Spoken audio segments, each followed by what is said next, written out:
Mungu alipoumba vitu vyote na vikaweza kuumbika kwa sababu ya neema yake. Kutamka kwake tu neno, vitu viliweza kuumbika na vikawa katika ulimwengu. Yaweza ikawa maisha ambaye uko ndani yake, Mungu ndiye aliweza kuyatamka wakati ulipozaliwa, na akatamka miaka ile ambayo utakapoishi katika duniani. Leo nataka kukwambia kwamba Mungu anakujali na Mungu anakupenda. Na kwa hivyo yote ambaye Mungu ametamka miaka yake ya kuishi duniani, ataweza kushinda majaribu ya kila aina.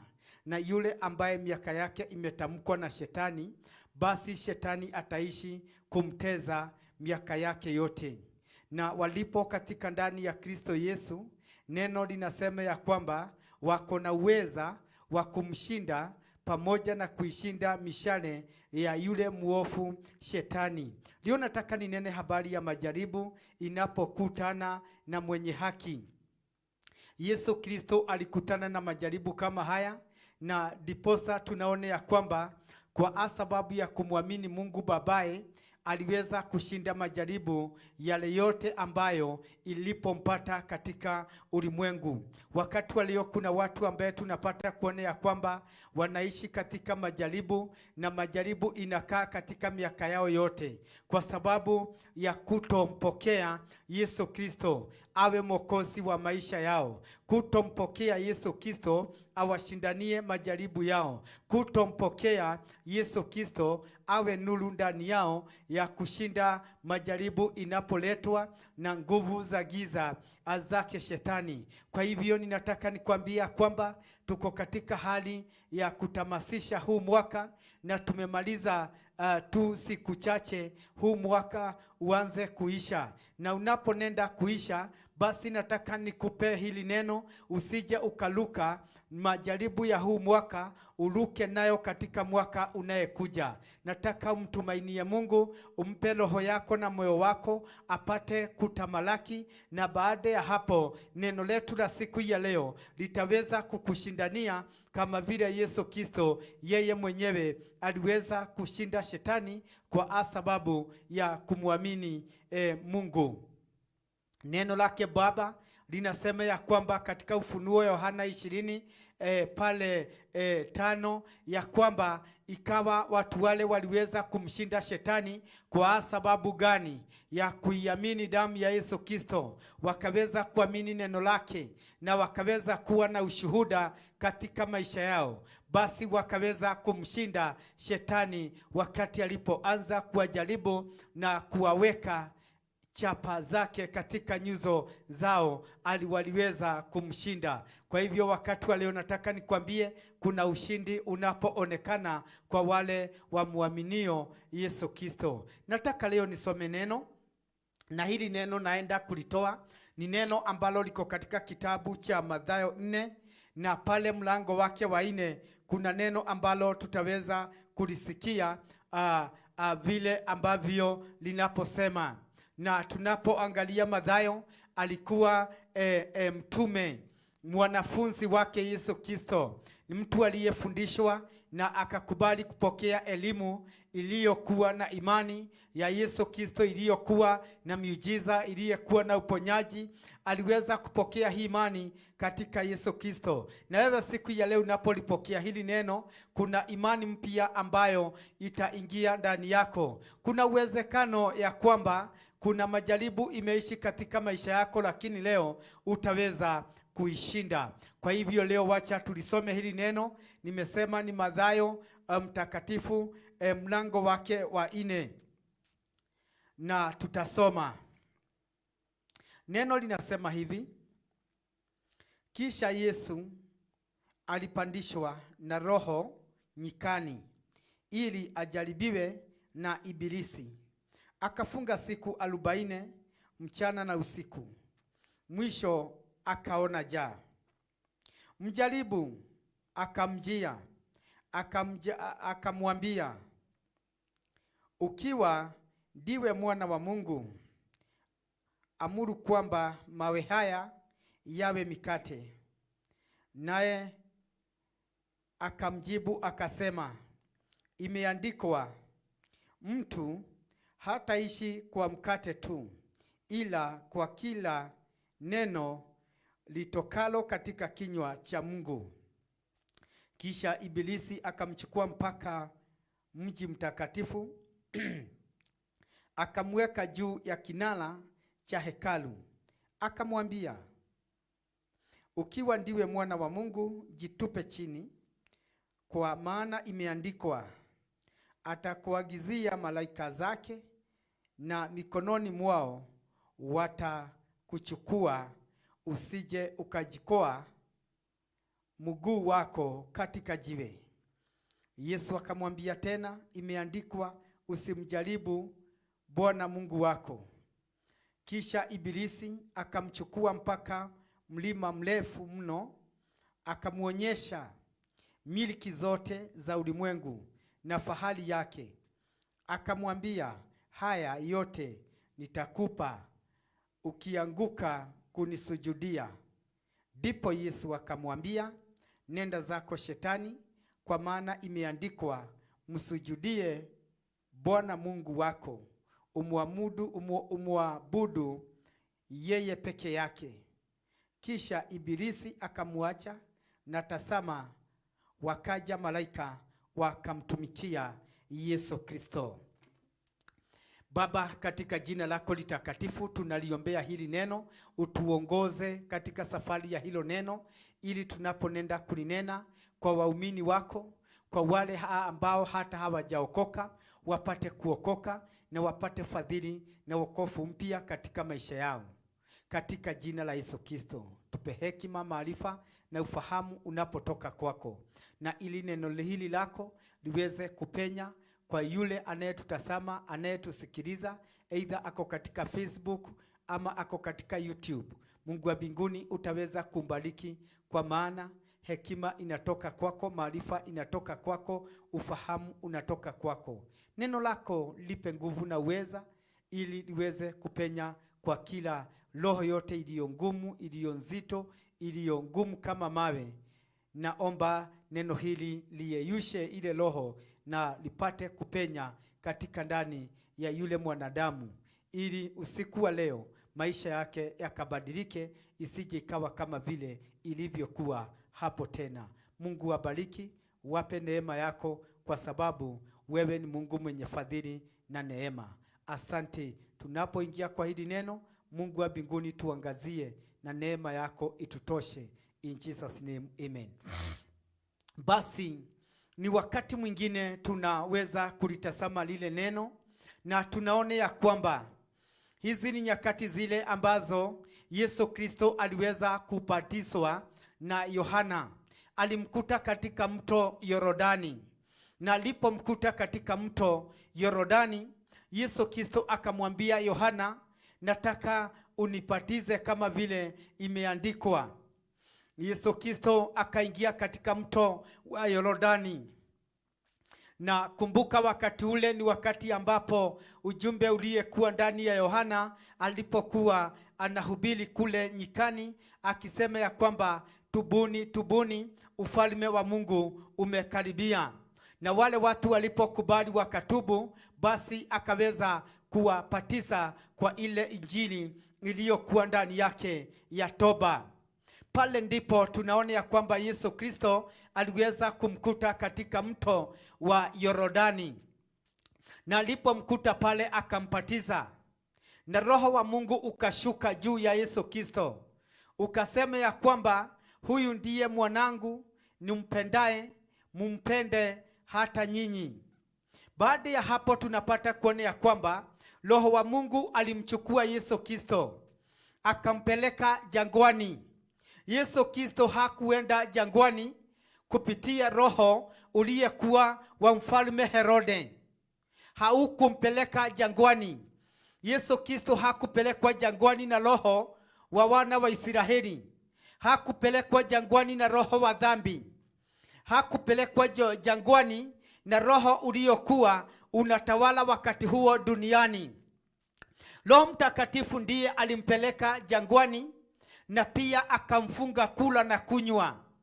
Na kwa hivyo Yesu Kristo akawa katika sala zake alikuwa amefungwa na Roho Mtakatifu. Hangeweza kula na hangeweza kunywa wakati uliokuwa wa siku 40 mchana na usiku. Tunapata kuona ya kwamba kuna watu wanaenda jangwani wakiwa pengine wamefungwa kula na kunywa na roho wa dunia. Na diposa tunaona pale maombi yao haina kufanikiwa. Maombi yao haiendi mbinguni. Maana ni mtu ambaye amekimbia jangwani, nyikani akaombe bila kufungwa na Roho Mtakatifu. Ye mwenyewe amejifunga kwa roho wa mwanadamu. Amejifunga na roho ya nafsi zake. Ameenda fasting kupitia roho wa nafsi yake. Yesu Kristo ye mwenyewe alipata kufungwa na roho wake Mungu, ukampeleka jangwani. Na wakati alipofika jangwani aliweza kuomba. Yeye ndiye mwana wa Mungu. Aliweza kuomba siku 40 mchana na usiku akiwa hali na hanywi. Na baada ya siku zile kuisha, tunapata kuona ya kwamba mjaribu akaja ambaye ndiye Ibilisi, akaanza majaribu yake. Kwa hivyo tunaona Yesu Kristo alipokuwa pale jangwani alikuwa anaomba. Yeye hakuwa anakula chakula cha ulimwengu. Yeye hakuwa anakunywa vinywaji vya ulimwengu. Alikuwa anakula chakula cha kiroho, maana neno la Mungu lilikuwa chakula katika maombi yake. Na wakati hata alipokuwa anajaribiwa, alisema sio mkate tu ungeweza kufanya mtu aishi uhai, bali ni neno lolote linayetoka katika kinywa cha Mungu. Wakati walio nataka nikwambia kwamba kuna neno linatoka katika kinywa cha Mungu, na neno lile ndilo roho. Na neno lile wakati lilipokuja katika ndani ya Kristo Yesu, aliweza kulipokea, na alipolipokea likawa chakula katika ndani ya roho yake, likawa chakula katika imani yake, likawa chakula katika maisha yake, na akaweza kulipokea. Na liponenda katika jangwani hakuweza kuumizwa na baridi kwa sababu ya kuenda fasting. Kuna watu tunaona ya kwamba wanafunga na wanakufa kwa sababu ni watu ambao wamefungwa kula na kunywa na roho za dunia. Unapata kuona ya kwamba mtu yule akiwa fasting anapatwa na pneumonia na anakufa.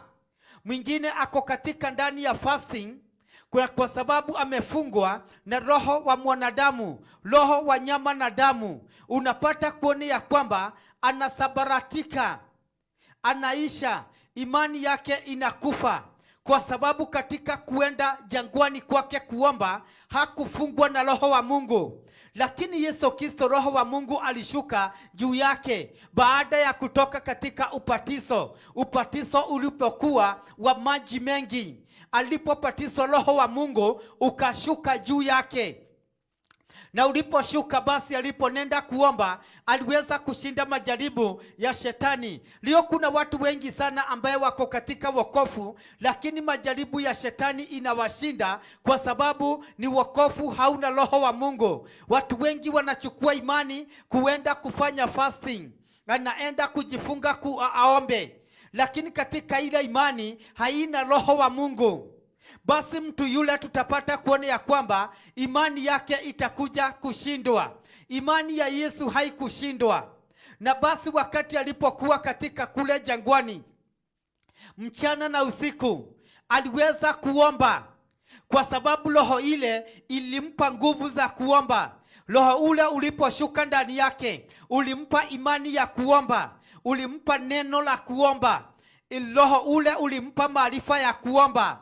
Roho ule ulimpa hekima ya kuomba. Roho ule ulimpa neno la kuomba. Neno lile liliwekwa katika kinywa chake. Basi Yesu Kristo alipokaa katika kule jangwani akiwa anaomba, tunapata kuona ya kwamba jangwani kule kuliishi wana wa Israeli.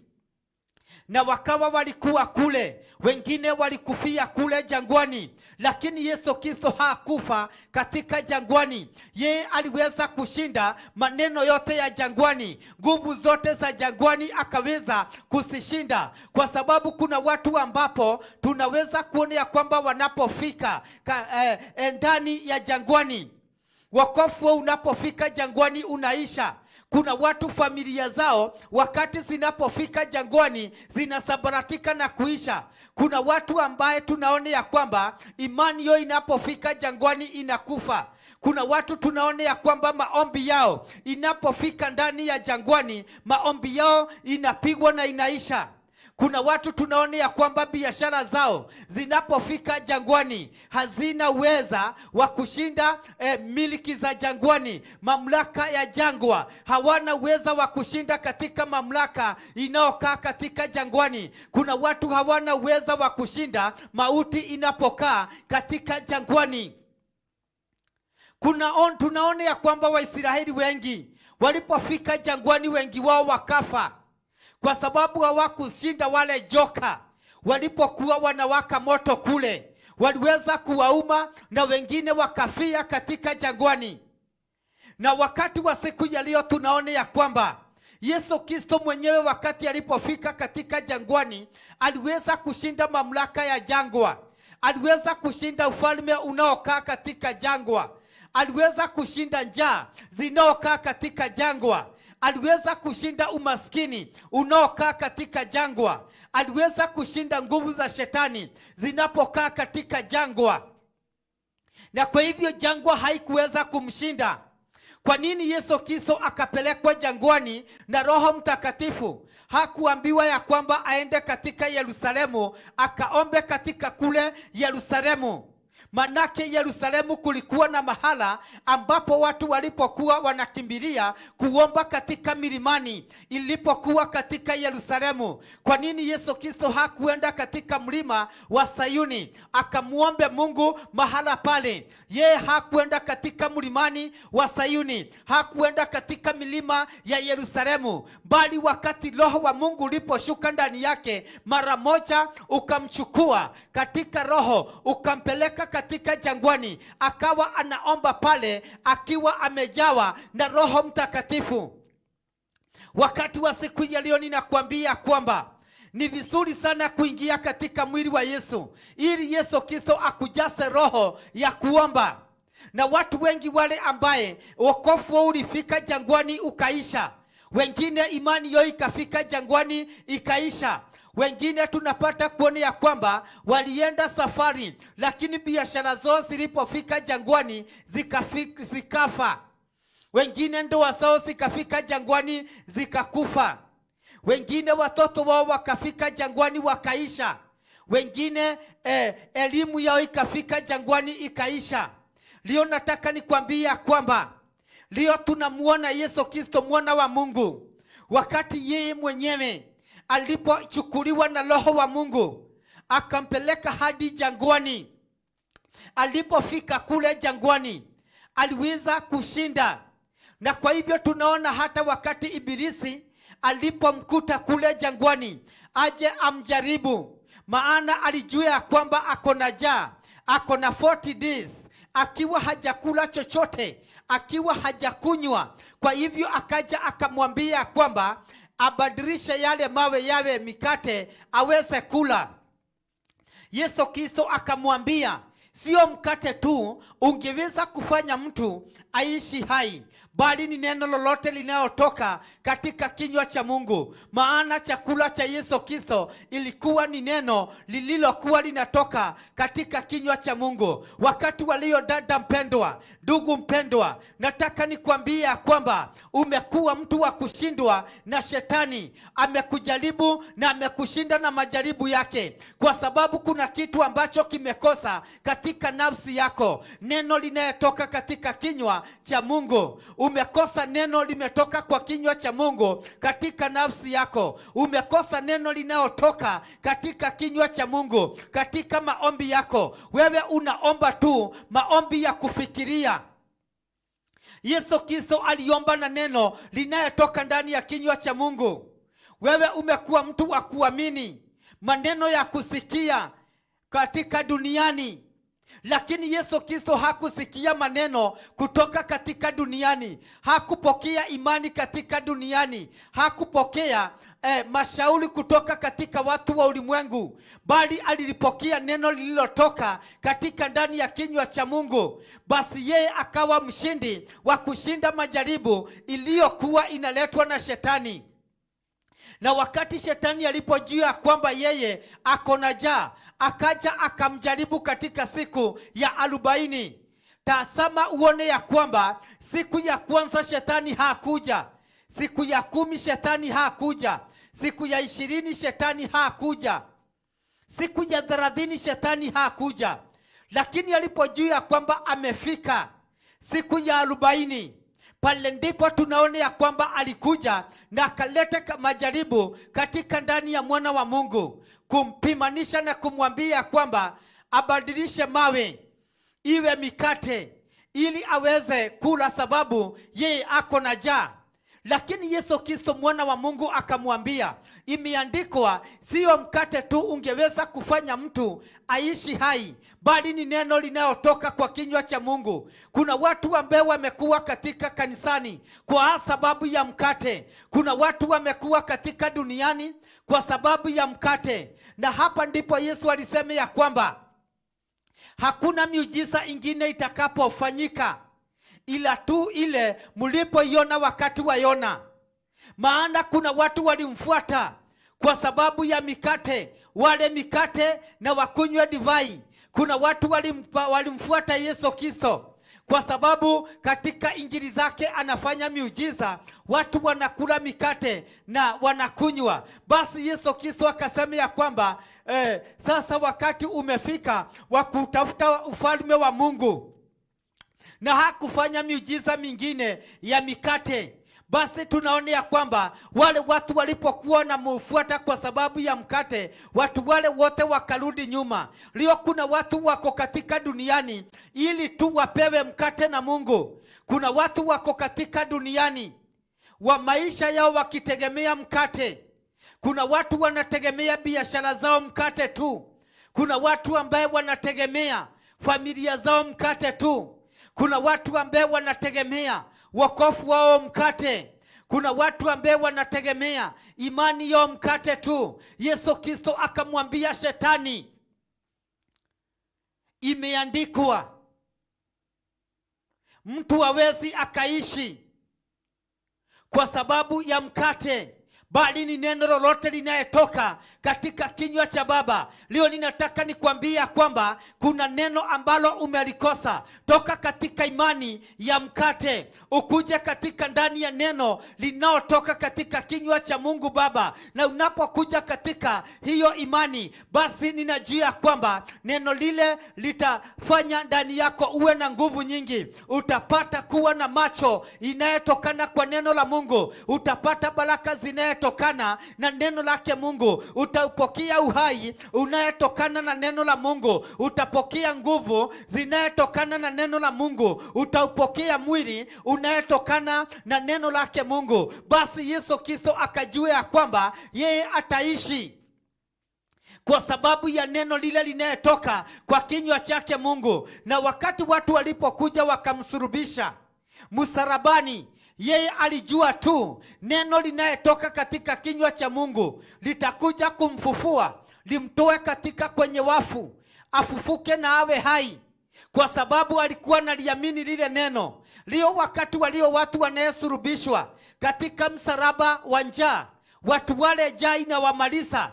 Watu wanayesulubishwa katika msalaba wa umaskini, watu wengi wanakufia pale, hawafufuki. Wanakuwa kama ule mwizi, hakuweza kufufuka. Watu wengi wanaposulubishwa katika msalaba wa laana zinawashida, wanakufa. Wengine wanayesulubishwa katika msalaba wa wachawi na waganga, wanakufia katika pale msalabani na wafufuki, kwa sababu ni watu ambao wako katika imani ya mkate. ni watu ambao wako katika sauti ya mkate, ni watu ambao wako katika wokovu unayetokana na mkate, ni watu ambao wako katika ndani ya njia, mienendo inayotokana na mkate, ni watu ambao tunapata kuona ya kwamba wameishi maisha ya mkate. Wakati wa siku ya leo tunaona ya kwamba Yesu Kristo akamwambia Shetani, sio mkate tu ungeweza kufanya mtu aishi hai, bali ni neno ambalo linayetoka katika kinywa cha Mungu. Na neno lile wakati alipolipokea, aliweza kulipokea, na wakati mwili wake ulipokuwa umekufa, mwili wake uliweza kufufuka, roho yake iliweza kufufuka, nyama zake zilifufuka, damu yake ikafufuka, macho yake ikafufuka, na akaweza kuona na kutembea.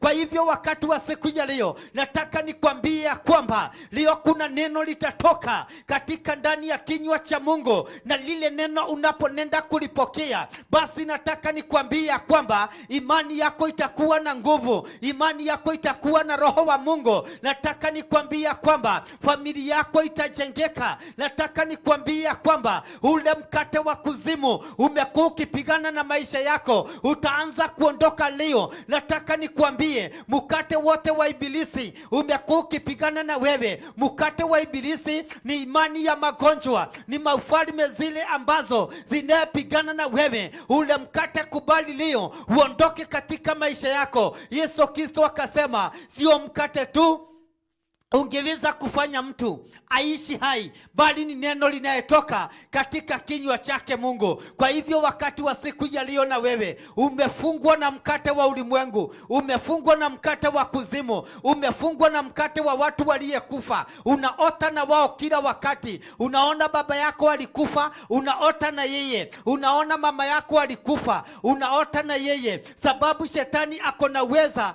wa kuchukua kile kifuli cha baba yako na pisha yake na kuileta ndani yako ianze kupigana na wewe. Kwa hivyo leo nataka nikwambia kwamba kuja katika ndani ya neno linayetoka katika kinywa cha Mungu, ili alitamke katika maisha yako. Neno lile alitamke kwa familia yako, neno lile alitamke katika ndani ya biashara yako, neno lile alinene katika wokovu na imani yako, neno lile alinene katika ndani ya masomo yako, uone maisha ikibadilika.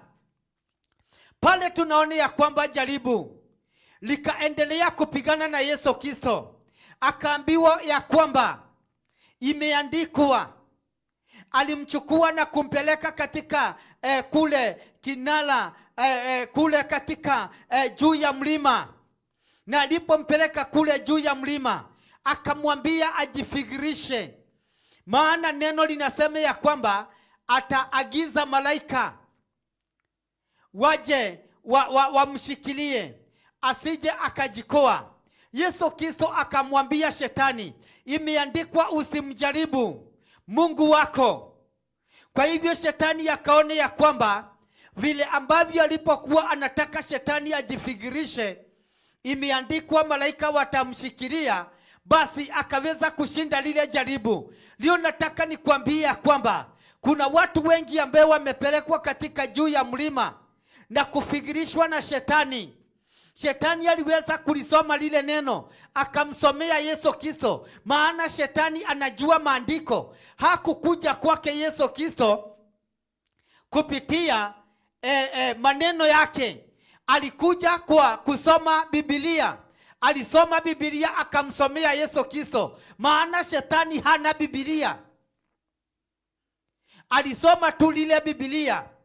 Akaja akamwambia Yesu Kristo, imeandikwa ya kwamba ataagiza malaika waweza kukushikilia usije ukajikoa. Kwa hivyo Yesu Kristo akamwambia imeandikwa usimjaribu Mungu wako. Basi tunaona ya kwamba Shetani akaona ya kwamba hiyo jaribu halikufua dafu kwake Yesu Kristo. Akamletea jaribu lingine. Basi akamwambia kwamba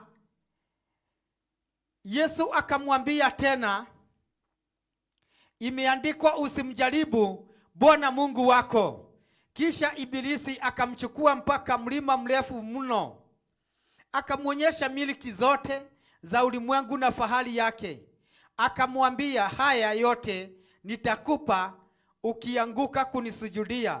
Ndipo Yesu akamwambia, nenda zako Shetani, kwa maana imeandikwa msimsujudu, imeandikwa msujudie Mungu wako, umwabudu yeye peke yake. Kisha Ibilisi akamwacha, na tazama, kukaja malaika wa Mungu wakamtumikia. Kwa hivyo tunaona ya kwamba Shetani alikuwa anaangalia, anaona ya kwamba Yesu Kristo hana mali, hana fahari. Akamwambia kwamba sasa jo unisujudie. Lakini Yesu hakuweza kumsujudu Shetani. Aliweza kukataa, hakumuinamia, hakumwabudu. Aliweza kukataa. Leo kuna watu ambao wameshujudu Shetani, wakamuinamia, wakamwabudu, kwa sababu waliingia katika dhambi ili wapate mali. Wengine wakaingia katika uchawi, ni nguvu tu za Shetani, ili waweze kutajirika. Wengine wakaingia katika uongo ili watajirike. Wengine wakaingia katika majini ili watajirike. Wengine wakaingia katika devil worshiper. Wengine wakaingia katika nguvu za giza ili waweze kutajirika. Yesu Kristo alisema ya kwamba yeye hawezi akamsujudu Shetani, hata muabudu, kwa sababu imeandikwa, usimuinamie, usimuabudu, umwabudu tu Mungu wako. Na baada ya kushinda hayo yote, malaika wakaja wakamtumikia Yesu Kristo. Kwa hivyo nataka nikwambie kwamba wakati wako umefika, Mungu aweze kuwatuma malaika. Kuna malaika watashuka katika maisha yako baada ya kuliamini hili neno. Yaweza ikawa uko na umaskini mwingi kwa sababu ulikataa kumwabudu Shetani. Yaweza ikawa ndani yako uko na njaa mingi kwa sababu ulikataa kula mkate wa Shetani. Yaweza ikawa ndani yako umekuwa hauna chochote kwa sababu Shetani wakati alipokujaribu ulikataa majaribu yake. Leo nataka nikwambie kwamba naendelea kukataa majaribu yote ya Shetani. Ni familia nyingi sana zimejaribiwa na zikaweza kuanguka. Ni watu wengi wamejaribiwa na wakaanguka.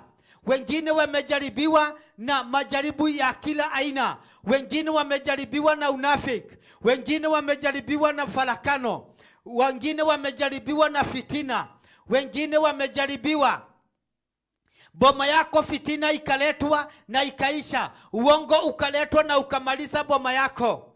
Wengine wamekuja wamejaribiwa katika pesa zao wakanyang'anywa kwa sababu ya majaribu ya Shetani.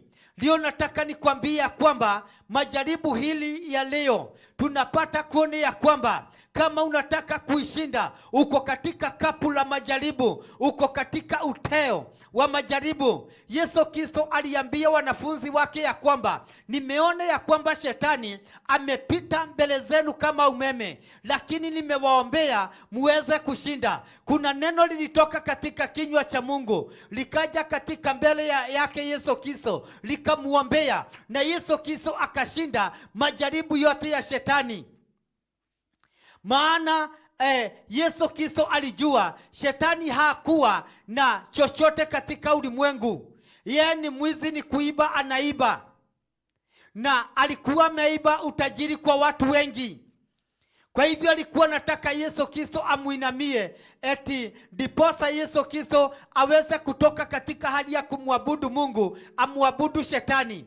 Lakini Yesu Kristo hakukubali kuingia katika hali ya kumwabudu Shetani, maana alikuwa najua baba yake. Alikuwa namjua Shetani kutoka hata mbinguni na kuteremshwa kwake katika duniani. Kwa hivyo leo nataka nikwambie, tuko katika dunia ambayo Shetani ameleta majaribu. Yaweza ikawa kuna majaribu imeletwa ndani yako, majaribu ya magonjwa, na watu wanataka wakupeleke kwa Shetani ukawekwe ilisi katika mwili wako. Kuna watu wamejaribiwa na kuwekwa majini mwili wao eti wapone. Leo nataka nikwambia kwamba toka katika hiyo majaribu, uje tu kwa neno linalotoka katika kinywa chake Mungu. Neno lile litakusaidia kupona. Neno lile litaweza kuondoa magonjwa iliyo ndani yako. Litakemea majini yanayopigana na wewe. Litakemea uchawi unayeloga watoto wako. Neno lile linalotoka katika kinywa cha Mungu litakemea kila umaskini uliyefungwa naye. Litakemea kila nguvu za giza zinaopigana na wewe. Kwa hivyo Yesu Kristo akalifahamu lile neno linalotoka kwa kinywa cha Mungu, na akajua kwamba atashinda majaribu ya kila aina ya shetani. Basi na malaika wa Mungu wakaja wakamtumikia. Na wewe siku ya leo nataka nikuagizie, nikuambie kwamba leo kuna malaika watatumwa. Malaika wa utajiri watatumwa kwako. Malaika wa baraka watatumwa kwako. Malaika wa neema watatumwa kwako. Malaika wa ushindi watatumwa kwako. Malaika wa kushinda majaribu watatumwa kwako leo. Liamini neno la Mungu pamoja nami. Na unaponenda kuliamini lile neno, kuna malaika watakuja katika maisha yako. Malaika wa giza leo wataondoka. Hawataonekana katika maisha yako. Kuna watu wamekuwa na malaika wa giza katika fikira zao, na diposa wanafikiria maneno ya giza. Kuna wengine wanaona maono ya giza, maana wako katika malaika wa giza. Hivyo ile maono inapokuja inawamaliza. Wengine wanaingia katika ndoto za malaika wa giza. Wengine wanaingia katika sauti za giza. Sauti zile zinawaharibu, zinaua maisha yao, sababu wako katika ndani ya ndoto za malaika wa giza. Yesu Kristo aliweza kujua ya kwamba atamshinda shetani pamoja na malaika wake wa giza. Mbinguni nayo ikatuma malaika wake, wakaja wakamtumikia Yesu Kristo. Wakati walio, nataka nikwambia kwamba maisha yako unaenda kutumikiwa na malaika wa Mungu. Boma yako inaenda kutumikiwa na malaika wa Mungu. Safari zako kuenda na kurudi utatumikiwa na malaika wa Mungu. Hautakufa kwa ajali za barabarani ofyo ofyo, maana malaika watatumikia roho yako, watatumikia moyo wako, watatumikia maombi yako, watatumikia imani yako. Miujiza itafanyika katika ndani ya maisha yako, maana malaika wa Mungu watakutumikia leo. Leo ni watu wengi sana wanahangaika. Ni watu wengi wako katika vifungo. Ni watu wengi wako katika magonjwa. Ni watu wengi wako katika laana, maana wamekosa malaika wa kuwatumikia. Lakini leo nataka nikwambia kwamba unapokuja katika ndani ya Yesu Kristo, ambaye yeye mwenyewe aliweza kulipokea neno linapotoka katika kinywa cha Baba yake, aliweza kutumikiwa na wale malaika. Na wewe nataka nikwambie leo, unapolikubali neno linapotoka katika kinywa cha Mungu, basi ninajua ya kwamba malaika wa Mungu ataweza kukutumikia. Leo wacha marafiki zako wawe ni marafiki walio na neno linalotoka kwa kinywa cha Mungu. Wacha nabii yako awe ni nabii aliyo na neno linalotoka kwa kinywa cha Mungu. Wacha mshauri wako awe ni mshauri aliyo na neno linalotoka katika ndani ya kinywa cha Mungu. Wacha mzazi wako awe ni mzazi aliye na neno linalotoka katika kinywa cha Mungu. Na unapokaa katika ndani ya neno linalotoka katika kinywa cha Mungu, basi ninajua ya kwamba maisha yako itabadilika na hautashindwa na laana, hautashindwa na majaribu ya ulimwengu. Leo tunapata kuona ya kwamba kuna wazazi hawana neno linalotoka katika kinywa cha Mungu. Basi tunapata kuona ya kwamba watoto wao wamekuwa watoto wa mihadarati, wamekuwa watoto wa kufanya uovu wa kila aina katika ulimwengu, kwa sababu wazazi waliwalea wakiwa hawana neno linalotoka katika vinywa vyao kutoka kwake Mungu. Wakawa na neno la ulimwengu, wakawa na neno la giza, wakawa na neno linalotoka katika ndani ya wachawi na waganga, wakawa na neno linalotoka katika ndani ya ibada za sanamu. Basi watoto wale wamekosa utakatifu ndani yao, wamekosa maisha mema ndani yao, wamekosa amani katika maisha yao, wamekosa neema ya Mungu katika maisha yao. Wamekuwa watoto wa kuhangaika, wamekuwa watoto wa uaji, wamekuwa watoto wa kufanya anasa za kila aina. Maana wale waliweza kuwalea hawakuwa na neno lililotoka katika ndani ya kinywa chake Mungu. Kwa hivyo leo nataka nikwambie, kama wewe ni mzazi kama mimi, nataka nikwambie leo, likubali neno linayetoka katika kinywa cha Mungu. Litabadilisha watoto wako, litabadilisha familia yako, litabadilisha bwana yako, litabadilisha bibi yako, litabadilisha ulimwengu mzima, kwa sababu Yesu Kristo alilipokea neno kutoka kwa baba yake na akaweza kumshinda shetani. Shetani amekuwa na hasira katika huu ulimwengu, anapiga watu na kansa, anapiga watu na magonjwa sugu. Shetani anapiga mali za watu zinaisha. Shetani anapiga watoto anawamaliza. Shetani anapiga utajiri wa watu unaisha. Shetani anapiga biashara usiyeweza kufikiria inaweza ikaanguka, biashara ile inaanguka. Maana shetani ako na vita za kila aina za kubomoa mwanadamu, lakini Yesu Kristo akajua kumshinda ni kulipokea neno linayetoka ndani ya kinywa cha baba yake. Neno lile likamfanya Yesu Kristo awe na uhai. Na wewe siku ya leo, kubali uhai wa neno la Mungu ukae ndani yako, na hakuna chochote chako kitamalizwa na shetani. Baada ya kumuamini Yesu Kristo, biashara yako itakuwa na uhai wa neno, maisha yako itakuwa na uhai wa neno, watoto wako watakuwa na uhai wa neno, boma yako itakuwa na uhai wa neno, maombi yako itakuwa na uhai wa neno, wokovu wako utakuwa na uhai wa neno. Kwa hivyo nakutakia siku nzuri iliyo na baraka na ushindi wa Mungu. Barikiwe na uinuliwe unapolipokea hilo neno lake Mwenyezi Mungu litokalo kwa kinywa chake. Wacha tuombe. Baba wa mbinguni, bariki huyu dada, ndugu, kijana, msichana na mtoto anayenitazama na kunisikiliza. Bariki maisha yake. Liachilie neno la kinywa chako liingie katika maisha yake, akaweza kushinda majaribu yote ya shetani iliyoletwa katika ulimwengu. Katika jina la Yesu Kristo ninakuomba, Mungu wa mbinguni, tenganisha watu wako na nguvu za giza, nguvu za laana, nguvu zinayepigana na wao zikaondoke leo. Neno la kinywa chako liingie katika maisha yao, waweze kubadilika, wawe na uhai na baraka, wawe na ufalme na wawe na roho unayetoka kwako Baba, na maisha yao itabadilika. Na waombea wafanikiwe, na katika jina la Yesu Kristo naomba hata kuamini, amen. Wewe haujaokoka, rudia. Unataka kuokoka, rudia nyuma yangu. Yesu Kristo mwana wa Mungu, nimekukubali leo, nimetubu dhambi zangu zote, nioshe na damu yako, uondoe kila dhambi za kila aina ndani yangu, lifute jina langu katika kitabu cha mauti, uliandike katika kitabu cha uzima wa milele.